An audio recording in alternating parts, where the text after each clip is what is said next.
Fui obrigado a fazer o trabalho em grupo sozinho, e deixei os apelidos deles na capa. Se você é novo no canal e gosta de histórias, já inscreva-se, deixe seu like e ative as notificações. Meu nome é Bernardo, e hoje, anos depois, decidi compartilhar uma história que vivi na metade do curso de administração, lá por 2010. Eu cursava minha graduação em uma universidade particular, onde cada mensalidade era fruto de muito esforço da minha família e do meu próprio comprometimento. Durante o dia, eu era estagiário em uma multinacional, o que exigia ainda mais responsabilidade e organização do meu tempo. Eu tinha aula de segunda a sexta, das 19 horas às 23 horas, o que significava que eu saía do estágio direto para a universidade quase todos os dias, com poucos momentos de descanso. Conciliar o estágio com os estudos noturnos era um desafio diário, mas eu levava isso como uma oportunidade de crescimento profissional e pessoal. Sempre levei os estudos a sério, sabia o quanto custava estar ali, e valorizava cada disciplina, mesmo as que não tinham relação direta com a grade principal.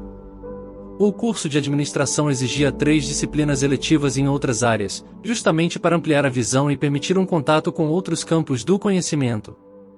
Por isso, eu via as eletivas como uma chance de aprender algo novo e útil, e fazia questão de escolher com atenção e participar de forma ativa. Naquele semestre, escolhi uma disciplina eletiva da área da informática. As aulas aconteciam presencialmente, como todas na época, nas quintas das 19 horas às 21 horas, o que exigia foco e organização, especialmente por ser à noite, quando o cansaço já batia. O prédio da informática ficava do outro lado do campus, bem longe do prédio onde eu costumava ter minhas aulas. Eu ia direto do trabalho para lá, com a roupa do estágio ainda no corpo e a cabeça cheia das tarefas do dia. E o detalhe é que o código de vestimenta do meu estágio exigia o uso de terno, e eu usava mesmo, terno completo, gravata, sapato social. Isso me fazia me sentir ainda mais deslocado em relação aos colegas, que compareciam às aulas com camisetas de bandas, bermudas largas e até chinelo. Parecia que eu estava vivendo uma outra realidade. Assim que a aula terminava, eu precisava andar rápido, quase correndo, atravessando campos de ponta a ponta para chegar a tempo na outra disciplina obrigatória do meu curso de administração, que começava pontualmente às 21h15. Era um campus extenso, e às vezes atravessar tudo à noite, com a mochila pesada nas costas, me dava a impressão de estar correndo uma maratona. Ainda assim, eu encarava esse trajeto como parte da minha formação. Nunca fui de reclamar de esforço. Sabia o que queria construir para o meu futuro. Quando cheguei na primeira aula, percebi que era o único da administração. A maioria dos alunos era da ciência da computação, e só mais 2 vinham de fora, o Kleber, de engenharia de automação, e a Joana, de psicologia. Logo percebi também uma diferença de postura. Enquanto meus colegas chegavam de forma mais descontraída, vestindo camisetas largas, chinelos ou até bonés virados para trás, eu estava lá de terno, ainda com a roupa do estágio, carregando não só meus livros, mas também a responsabilidade de representar bem quem vem de fora daquela bolha. Eu me sentia deslocado, mas não intimidado. Pelo contrário, estava ali com um propósito. A disciplina era sobre interação entre pessoas e computadores, usabilidade, acessibilidade, estrutura de navegação.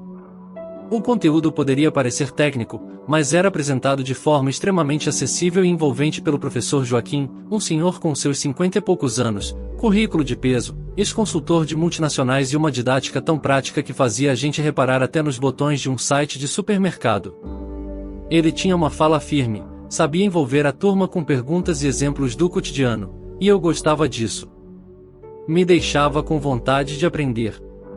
Cada aula me fazia repensar como usamos a tecnologia sem perceber os pequenos obstáculos que ela pode criar para diferentes perfis de usuários. Eu anotava tudo, já imaginando como aplicar aquilo tanto no meu estágio quanto nas ideias que eu tinha para o futuro. Foi uma das poucas vezes em que uma matéria fora da minha área principal fez tanto sentido.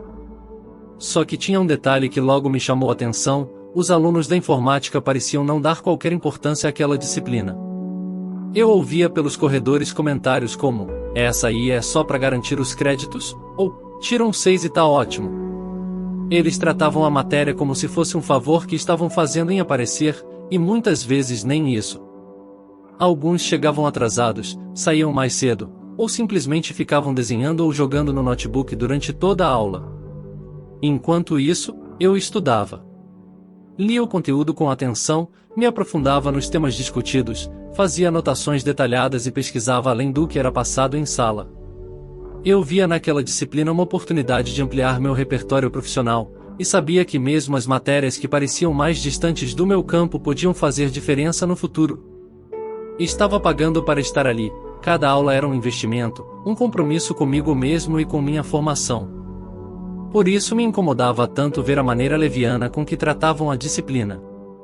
Era como se estivéssemos vivendo experiências completamente diferentes, dividindo a mesma sala mas com objetivos opostos. Eles queriam apenas passar. Eu queria aprender de verdade. Na biblioteca, isso ficava ainda mais claro.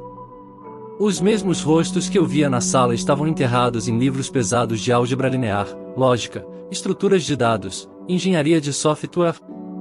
Eram assuntos difíceis, eu reconhecia. Via fórmulas rabiscadas em folhas soltas, códigos grifados com marca-texto, e grupos inteiros debatendo provas e algoritmos. Mas nunca vi nenhum deles com o livro da nossa disciplina, com as anotações das aulas, com qualquer indício de que estavam se preparando para ela. Era como se aquela matéria, por não envolver cálculo ou linguagens de programação, não merecesse atenção. Aquilo me causava uma certa frustração silenciosa. Já eu, mesmo sendo de outro curso, me sentia empolgado com os exemplos que o professor trazia, com os sites que ele analisava em sala, com os detalhes de layout e fluxo que antes eu jamais havia reparado. Comecei a prestar mais atenção nas interfaces que usava no meu dia a dia e nos sistemas internos da própria empresa onde eu estagiava. Vários conceitos que o professor explicava passaram a fazer sentido ali. Eu vi aquilo como mais do que uma obrigação curricular, era uma ferramenta concreta de melhoria, algo que poderia usar em qualquer projeto futuro, inclusive no mundo corporativo. Me perguntava constantemente como aplicar o que aprendia, não só na área de administração, mas na vida.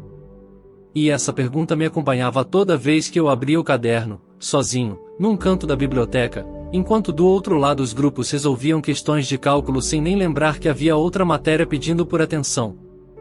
Veio a primeira prova. O conteúdo não era difícil no sentido técnico, mas exigia atenção, reflexão e uma leitura crítica sobre as interfaces digitais. As perguntas pediam que a gente analisasse telas, identificasse problemas de usabilidade, interpretasse fluxos de navegação, avaliasse contrastes, tamanhos de fontes, estruturas de menus, e tudo isso com base em conceitos que vinham sendo apresentados desde a primeira aula. Algumas questões envolviam até pequenos estudos de caso, nos quais era preciso imaginar o comportamento de usuários com diferentes perfis diante de determinada tela ou aplicação. Me esforcei, revisei o conteúdo, reli minhas anotações e tirei 7. Fiquei satisfeito com o resultado, pois não era da área e ainda assim consegui me sair bem. Mas vários colegas que eram da informática tiraram notas muito mais baixas, 3, 4, alguns até abaixo disso. E o mais curioso, davam de ombros. Alguns até riam da própria nota. Comentavam que não fazia mal, que essa prova valia só 30% da nota final, o que pesa é o trabalho final, diziam. E seguiam como se nada tivesse acontecido.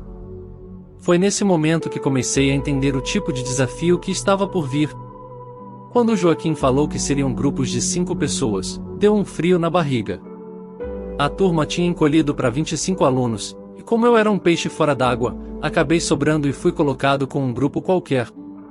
Eu mal conhecia aqueles 4 caras.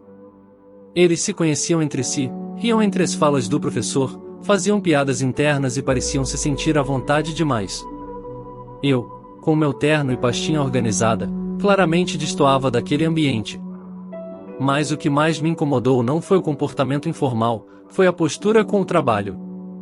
O primeiro papo deles, antes mesmo de discutir o tema, foi calcular quanto precisavam tirar no trabalho para passar com o mínimo. Um deles tirou uma calculadora científica da mochila, fez uns cálculos e disse algo como: se a prova vale 30%, tirei 4, então se tirar 8 dá para passar tranquilo, ou até menos se o professor arredondar. Aquilo já foi um péssimo sinal. Ninguém falou de conteúdo, de ideias, de dividir tarefas. Só se importavam com a nota mínima. Naquele momento, percebi que o desafio não seria o tema do trabalho, seria a convivência com colegas que tratavam o curso como um jogo de soma mínima, enquanto eu estava ali investindo meu tempo, meu esforço e meu futuro. A diferença de mentalidade ficou gritante. Eu não estava só em outro curso, eu parecia estar em outro planeta. O tema era interessante, sinceramente, muito alinhado com o que havíamos discutido em aula: escolher um site, a de prefeitura, imobiliária ou algo parecido, escrever uma resenha com base em critérios de usabilidade, acessibilidade, clareza de navegação, arquitetura da informação e propor melhorias. O trabalho precisava ter pelo menos 10 páginas, apresentar capturas de tela, análise crítica, fluxogramas e sugestões fundamentadas nos conceitos vistos nas aulas anteriores. Além disso, teria que ser entregue impresso em 3 semanas e apresentado oralmente no último encontro.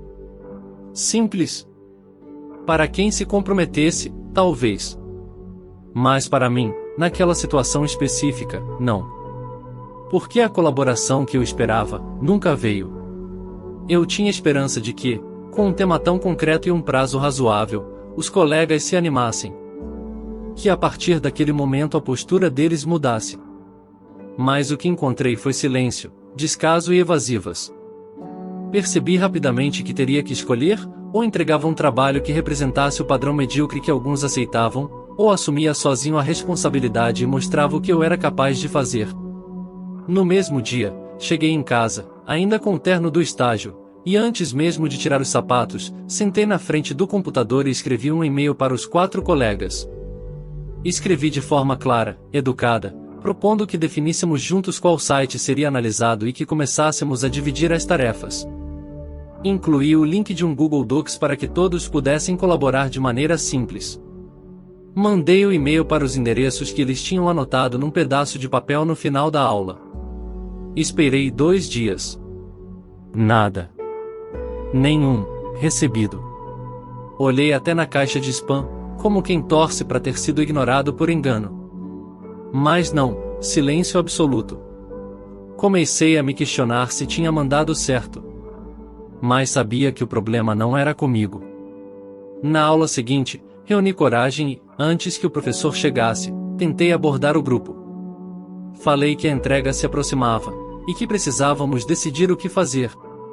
Naquela semana, por coincidência, eu não teria aula no último período da sexta-feira, pois o professor da disciplina de administração tinha desmarcado. Seria a chance perfeita para nos reunirmos e adiantarmos o trabalho. Sugeri que aproveitássemos aquele tempo e propus nos encontrarmos na biblioteca da informática, por volta das 21 horas. 2 deles, Arthur e Tiago, disseram que talvez poderiam ir. Os outros 2, José Carlos e Vitor, imediatamente fizeram cara feia. Um disse que tinha uma prova importante, o outro falou que estava envolvido num projeto de pesquisa e que não daria tempo naquela semana. Nenhum sugeriu outra data. Nenhum sugeriu alternativa. Mas eu tentei mesmo assim. Anotei a possível reunião, organizei um horário, reservei uma das salas de estudo da biblioteca que tinha um computador, preparei anotações, revisei o material até então, e continuei esperando alguma mudança de postura que nunca veio. Quando a aula terminou e todos já estavam saindo da sala, eu permaneci sentado por mais 1 minuto. Esperei o professor Joaquim recolher seus materiais, caminhei até ele e perguntei, com toda a educação possível, se haveria alguma possibilidade de fazer o trabalho de forma individual, já que meu grupo claramente não iria colaborar. Ele fez uma pausa, me olhou com serenidade e respondeu: Bernardo, eu entendo sua situação, mas o objetivo do trabalho é justamente que vocês aprendam a trabalhar em grupo. Na vida profissional, você não vai poder escolher com quem vai trabalhar. Vai ter que se adaptar. Esse aprendizado é tão importante quanto o conteúdo. Assenti com a cabeça, mesmo com a vontade de argumentar. A resposta era racional, mas naquele momento me pareceu injusta.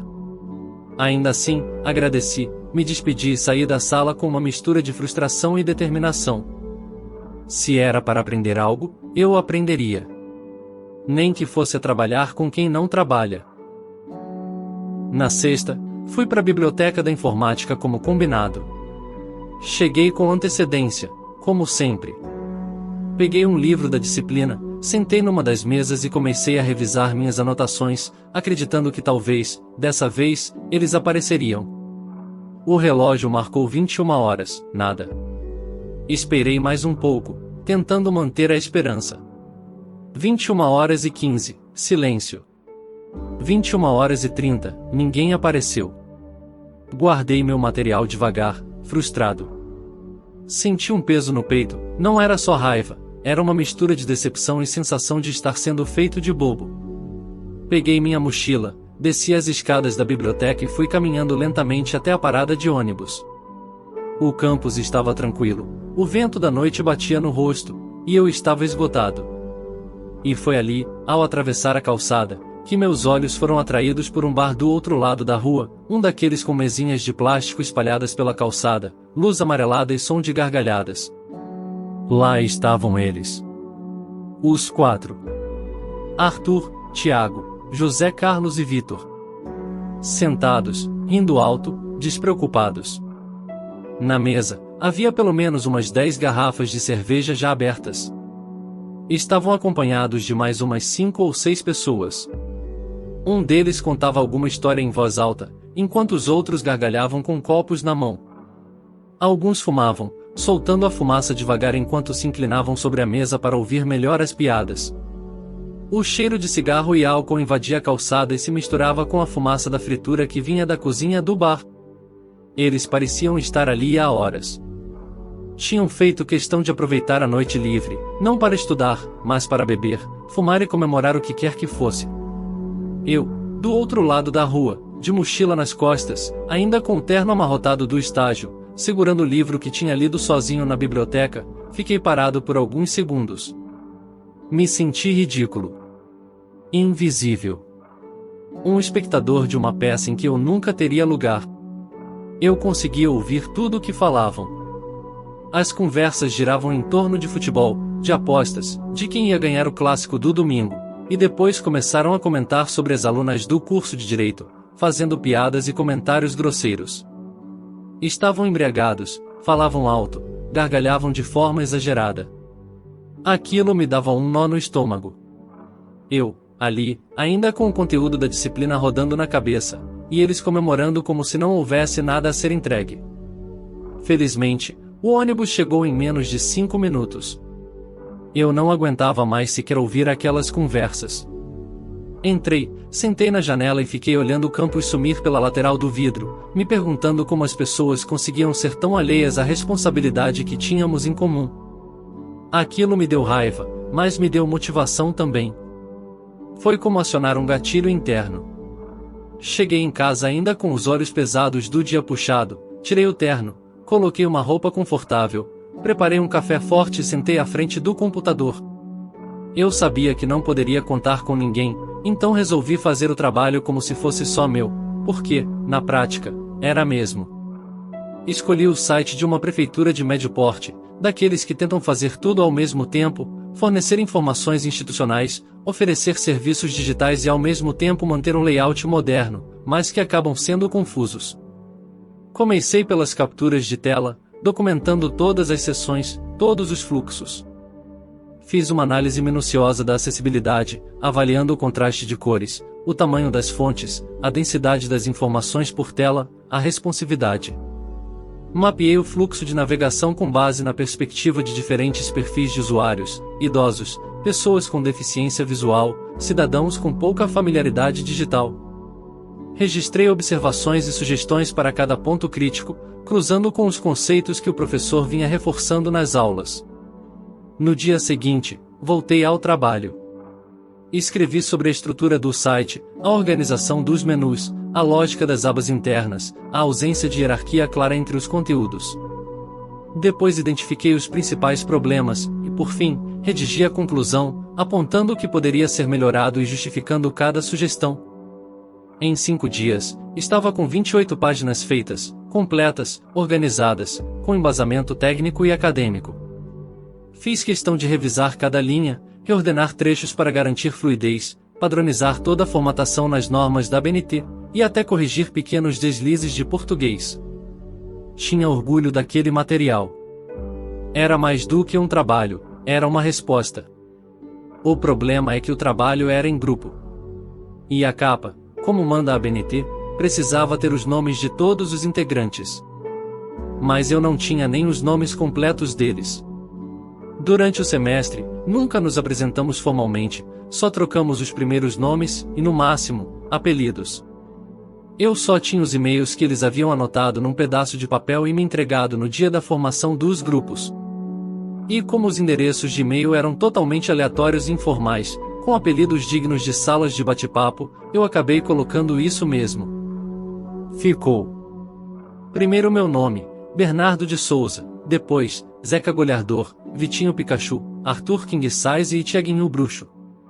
No dia da entrega, imprimi tudo pela manhã, antes de ir para o estágio, e levei os documentos comigo dentro de uma pasta, protegidos por plástico. No fim do expediente, fui direto para a universidade, como de costume, e deixei o trabalho na administração, como havia sido orientado. Em seguida, já no fim da aula, mandei o arquivo em PDF por e-mail para os 4 colegas. Cerca de 1 hora depois, recebi um simples, valeu, ficou show, de um deles, mas sei que nenhum sequer abriu o arquivo. Nenhum comentou sobre o conteúdo, nem sobre as análises, muito menos sobre as sugestões. Preparei também uns slides simples para a apresentação, com os mesmos prints e tópicos que eu mesmo havia escrito, organizando tudo para que ficasse direto, visual e fácil de acompanhar. Chegado o momento da apresentação, fui até a frente da sala com o meu pendrive, conectei ao computador e abri os slides. Os 4 colegas estavam ao meu lado, de pé, como era costume nas apresentações em grupo, formando uma fileira na frente da turma. Eles pareciam deslocados, sem saber o que fazer, olhando para os próprios pés ou encarando o fundo da sala com expressão de tédio. Era evidente o desinteresse estampado nos rostos deles. Comecei a explicar. Falei com segurança, com base no que havia pesquisado e estruturado durante as longas noites daquela semana. Mostrei as capturas de tela, os fluxos de navegação, os problemas identificados e as propostas de melhoria. Apontei elementos que poderiam ser otimizados e exemplifiquei com situações reais que podiam ocorrer na interação com o site. Nenhum deles esboçava reação. Nenhum completava, concordava, fazia sinal com a cabeça. Era como se estivessem assistindo alguém de outro grupo. E ali estava eu, literalmente ao lado deles, mas sozinho no palco, fazendo o trabalho que deveria ser coletivo, enquanto os 4 apenas existiam ali, como peças figurativas sem fala. No último slide, deixei os nomes, os mesmos da capa. Usei exatamente a mesma tela do primeiro slide, com o título centralizado e, logo abaixo, os nomes dos integrantes do grupo. Havia feito isso de propósito, como forma de reforçar a autoria e o absurdo da situação. Assim que a tela apareceu, ouvi algumas risadas discretas espalhadas pela sala. Alguns alunos olharam para o slide, depois olharam para os 4 colegas parados ao meu lado, com aquele mesmo olhar vazio de quem não sabia nem onde estava. Eu apenas respirei fundo, virei para a turma e, com a voz mais natural possível, perguntei: alguém tem alguma dúvida? Silêncio. Foi nesse momento que Arthur, um dos 4 que estavam ao meu lado, se aproximou levemente, encostou no meu ombro e sussurrou: meu nome tá errado aí, hein? A vontade de responder, e o trabalho também, mas isso você não notou, passou pela minha cabeça por uma fração de segundo. Mas apenas mantive o olhar firme na tela. Alguns riram. Outros desviaram o olhar, sem saber como reagir. Mas o professor apenas cruzou os braços e continuou observando. A turma tentou segurar o riso. Alguns não conseguiram. O professor, Joaquim, apenas observava. Sem expressão. Mas me olhava de um jeito diferente. Não era um olhar de reprovação nem de ironia, era um olhar de quem sabia, de quem tinha acompanhado tudo em silêncio. Eu tinha a sensação de que ele estava avaliando muito mais do que o conteúdo da apresentação. Era como se enxergasse através das posturas, das falas, dos silêncios. E isso se confirmou poucos dias depois, quando as notas foram divulgadas no portal.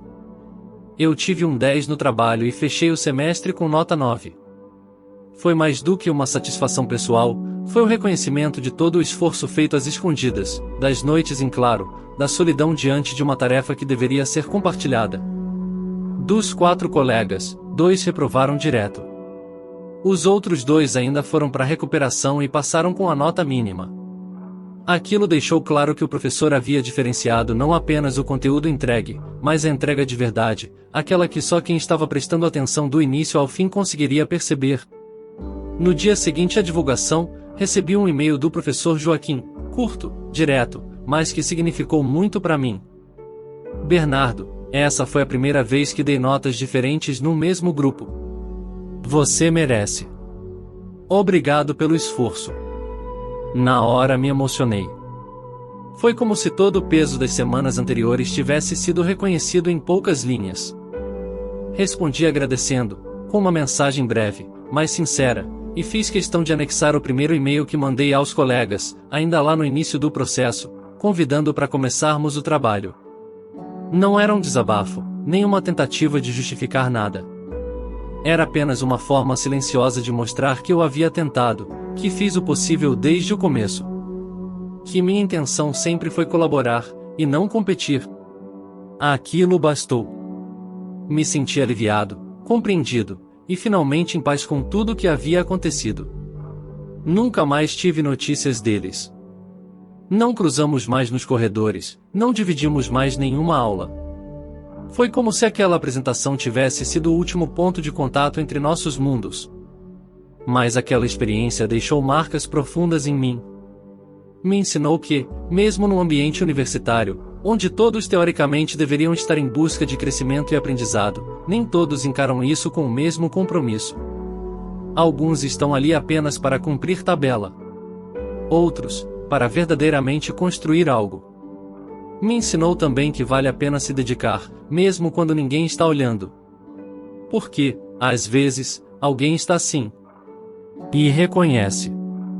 E mais do que isso, você também reconhece o valor do seu esforço. Aprendi que dignidade não precisa de plateia. E que o respeito por si mesmo é o que mais pesa na balança no fim das contas. Fico pensando se alguém aí que está lendo já passou por algo parecido. Já teve que carregar um grupo inteiro nas costas? Já se sentiu invisível enquanto tentava fazer o certo? Deixe nos comentários. Comentário do curador. Essa história me fez lembrar de tantas situações parecidas que já vivi, principalmente em época de faculdade. A maneira como o OP conseguiu manter a calma, a ética e ainda teve jogo de cintura para lidar com tudo sozinho é admirável. É revoltante ver o quanto algumas pessoas se aproveitam do esforço alheio, mas reconfortante saber que ainda existem professores atentos o suficiente para reconhecer quem realmente se dedicou. Mais do que uma história sobre um trabalho em grupo, isso aqui é uma lição sobre maturidade, resiliência, autoconfiança e compromisso pessoal. A narrativa deixa claro que, muitas vezes, é no silêncio das noites de estudo solitário e na coragem de enfrentar tudo sem apoio que surgem os aprendizados mais valiosos. Bernardo não só entregou um trabalho exemplar, como provou que integridade não se negocia, e que mesmo em ambientes de injustiça, é possível sair de cabeça erguida. Deixo meus por não ter desistido, mesmo quando a vontade de abandonar tudo parecia grande. E se alguém ainda duvidava que um único aluno pode dar conta de um grupo inteiro, tá aí a prova. E você? Já passou por alguma situação assim? Deixe nos comentários. Obrigado por assistir até aqui. Para mais histórias como esta, curta este vídeo, inscreva-se no meu canal e compartilhe nas redes sociais.